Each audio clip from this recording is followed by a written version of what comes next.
DayZ has been around for over a decade, and over the years, a lot of things have been added, removed, or simply forgotten. In this video we'll be going through the DayZ Iceberg, covering everything from common knowledge to the lesser known details buried in the game. We're going to start at the top with things most players today would recognize, and as we move down, the topics will become more obscure, with far fewer people knowing about them.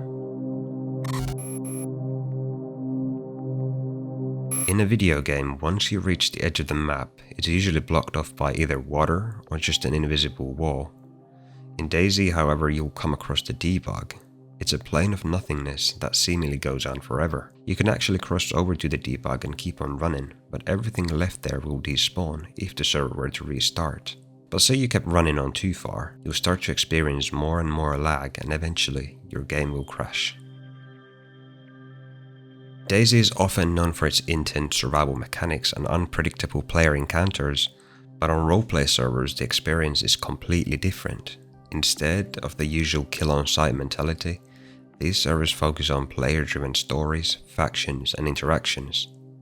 Roleplay servers typically have stricter rules, things like enforced character backstories, no random killing, and voice chat as a requirement. Some servers have custom mods, unique maps, and dedicated staff to keep the roleplay immersive. Players take on roles like traders, bandits, mercenaries, or even radio hosts, adding a whole new layer to the DayZ experience. This item simply refers to the fact that Livonia was the first official DLC map for DayZ, which originally you had to pay for. Nowadays, however, it's free and comes when buying the actual game. Duping is a form of cheating and exploiting the game's mechanics, and it's a term widely recognized in gaming in general. Duping means duplicating items over and over again, and over the years in DayZ there have been multiple ways to do this, and it just seems that every update there's a new method that will appear. Nowadays though, the duping problem is more prevalent on console, and you might also run across what's known as duper bases, which contain a ridiculous amount of loot. Before DayZ became its own standalone game, it started as a simple mod for Arma 2. Created in 2012 by Dean Hall, the DayZ mod was a total conversion that turned Arma 2's military simulation into a hardcore, open-world zombie survival game. What made it unique was its focus on realism, limited supplies, permadeath, and the constant threat of zombies and players. The mod exploded in popularity, bringing hundreds of thousands of new players to Arma 2, and even causing the game's sales to skyrocket. This success caught the attention of Bohemia Interactive, leading them to hire Dean Hall and officially start development on standalone version of DayZ. Back in the earlier days of DayZ standalone, there was a zombie model that looked just like Dean Hall, the original creator of the game. It was a rare spawn, but if you came across it, you'd notice the distinct facial features resembling Hall himself. This wasn't just a coincidence, it was an intentional addition, likely as a fun Easter egg or a nod to his role in the game's development. However, at some point the zombie was quietly removed in later updates and no official explanation was given. Some speculate it was taken out as part of the game's overall improvements to zombie models, while others think it might have been removed after Hall left Bohemia Interactive. One unique thing about this specific zombie is that it would spawn with a kiwi fruit, as Dean Hall is from New Zealand. In the forests of Cerne Abbas, there's an unusual sight that some players have stumbled upon, a strange human-like statue sticking out from the ground. This statue is known as the Commissar statue, commemorating the rogue Soviet general known as Alexei Vasily Guba, and I'm very sorry for butchering the name, from Operation Flashpoint series, which connects the Arma series to the DayZ universe. And you can find the same statue in two other locations in Cerne Abbas, one in Cerne and one in DayZ military base. People are still speculating why the statue has ended up in the woods. If you take a closer look at the labels and some of the food and drink items in the game, there's weird stuff to be found. Couple obvious ones, the soda cans, Pepsi, Sprite and Nuta-Cola, are clear copies of their real world counterparts. And then there's the food cans. I'm just going to show you some of them here and you can read them.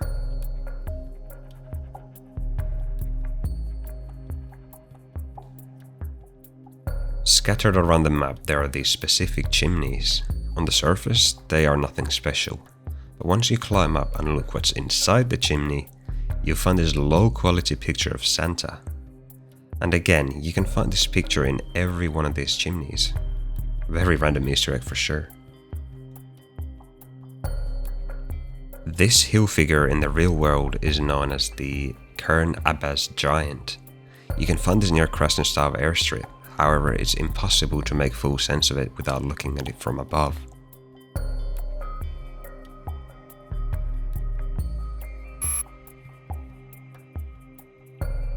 Survivor Games was one of the earliest competitive events in DayZ's history, a community-run tournament that turned the game into a high-stakes, last-man-standing deathmatch. It started in 2012 during the early days of the Arma 2 DayZ mod, and quickly became popular for its intense, survival-focused gameplay.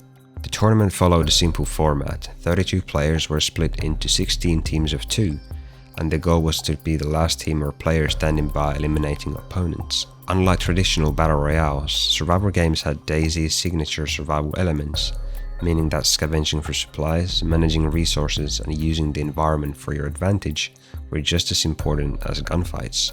In mid-2013, the event was put on hold as development on DayZ standalone ramped up, but in 2015 it returned for Survivor Games 5 and 6, this time on the standalone version of the game. Then in 2019, Bohemia Interactive announced an official Survivor Games Z mode, marking the first time the tournament concept was integrated directly into the game. Unfortunately, the mode didn't last long. By October 2019, it was discontinued, and Survivor Games faded into history. Still, for many DayZ veterans, it remains one of the most exciting events the game has ever had. If you've played DayZ in its earlier years, you might remember that many of the weapons had different names. Unlike today, where most guns have fictional or slightly altered names, older versions of the game used to have their real-world counterparts. Back then, you could find an SVD, an AK-47, or a FAL, just like in real life. But over time, these names were changed to fictional versions, like the KA-47 for the AK, and the VSD and LAR. This was likely done due to licensing concerns, as using real firearm names can sometimes require special permissions. Despite the changes, you might still hear veteran players refer to them by their original names. Over the years, DayZ has gone through countless updates, and along the way, a lot of content has been removed.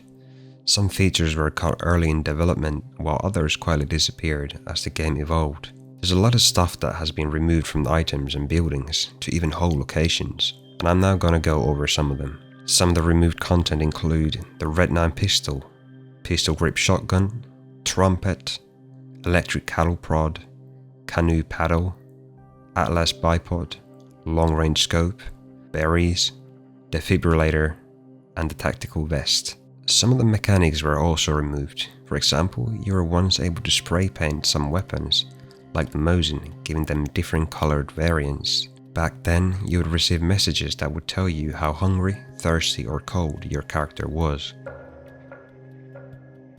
Many locations in DayZ have changed, some slightly, others completely reworked, and some more than just once. Towns have been expanded, layouts have been adjusted, and certain places have been removed or replaced altogether. One of the most noticeable changes happened in Cerne. In the early version, the city still resembled its Arma 2 counterpart, but later updates brought in larger apartment buildings, new industrial areas, and an overall denser layout. Electro also got a major overhaul, with updated roads, additional structures, and a shift in how loot spawns worked within the city. I mean, I'm not even joking, back in the day you could find an M4 just laying on the ground of a hospital. Other locations include, but are not limited to, Berezino, Krasnostav and Bolota airstrips, Northwest Airfield, and Mishkino tents. Hunger Games was a similar battle royale tournament as the Survivor Games, and it was held 2 months before Survivor Games got announced and hosted their first tournament. In the alpha version of DayZ, you would be able to respawn without using any sharp tools or weapons. In fact, you could do this just by using the rag you spawn with. All you had to do is keep hitting with the rag while pressing G and F11 and your character would do the animation, allowing you to respawn.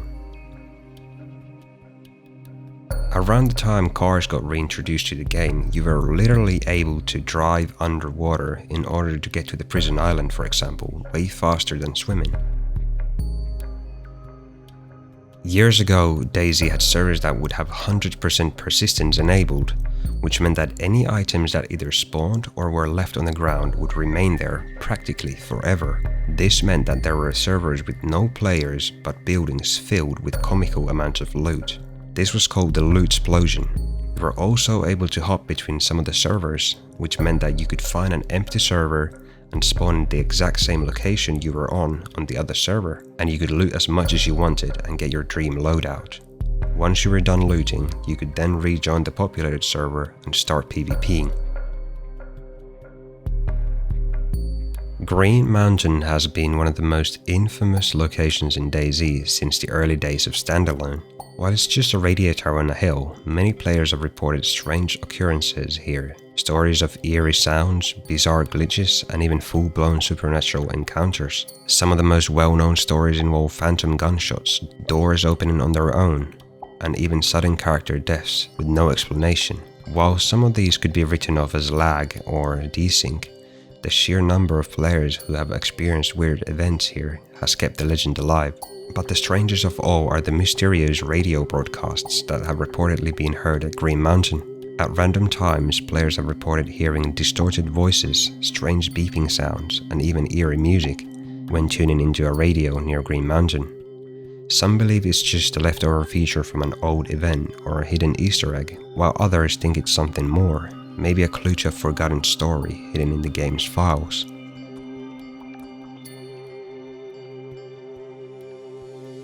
While exploring the lands of DayZ, you will come across these apartment buildings. As many of you know, currently they don't spawn anything, and that's why many don't even bother to go inside them. But this wasn't always the case. Back in the day, these apartments would frequently spawn civilian tents, and looting them was a quick way for a player to set up their own little camp in the woods.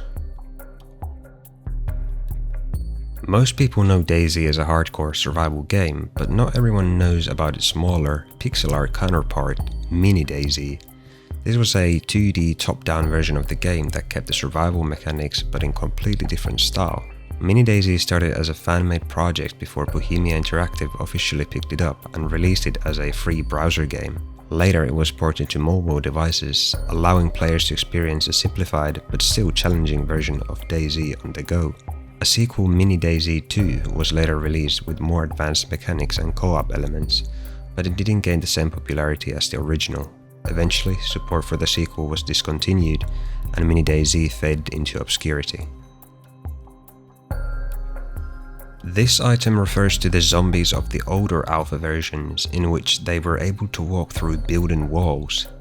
And the amount of frustration this caused me back in the day is something that will stick with me forever.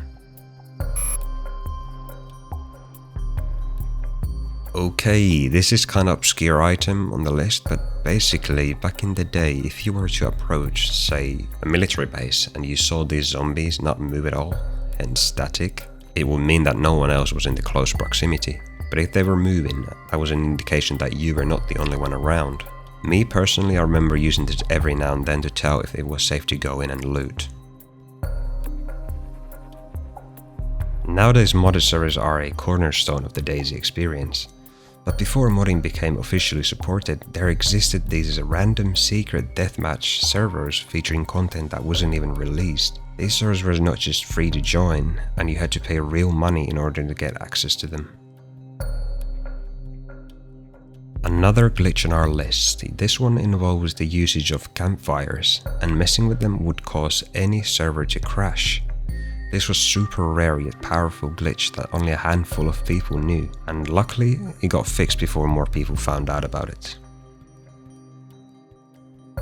The grenade hack refers to the tool used by hackers. They would spawn the explosion effect of a grenade, causing anyone or anything to get destroyed instantly. Years ago I remember seeing a hacker use this one on the coast. It was truly scary witnessing a legitimate carpet bomb approaching me in the distance. Yet another respawn glitch. It involved a player getting killed or knocked out just before a restart. Once the server came back up, you would spawn all the way up at the bridge next to Vybor. You would have nothing on you, but at least you skipped the tedious amount of running. The meatball glitch gets its name from the form your character takes when doing it. You would turn into this weird malformed player model which made your player way harder to spot. At one point in DayZ, M4s were completely removed from the game, but every now and then you would come across modders or cheaters that would be carrying a modded version of the M4, sometimes equipped with a mag with infinite ammo. If a regular player were to get their hands on one of these, you would be able to use it for that very session, but once you logged back in the next day, it would be gone from your inventory. Okay, that was the DayZ Iceberg. If there was anything that I missed, please let me know in the comments. Let's turn the comment section into some kind of an archive of old DayZ knowledge.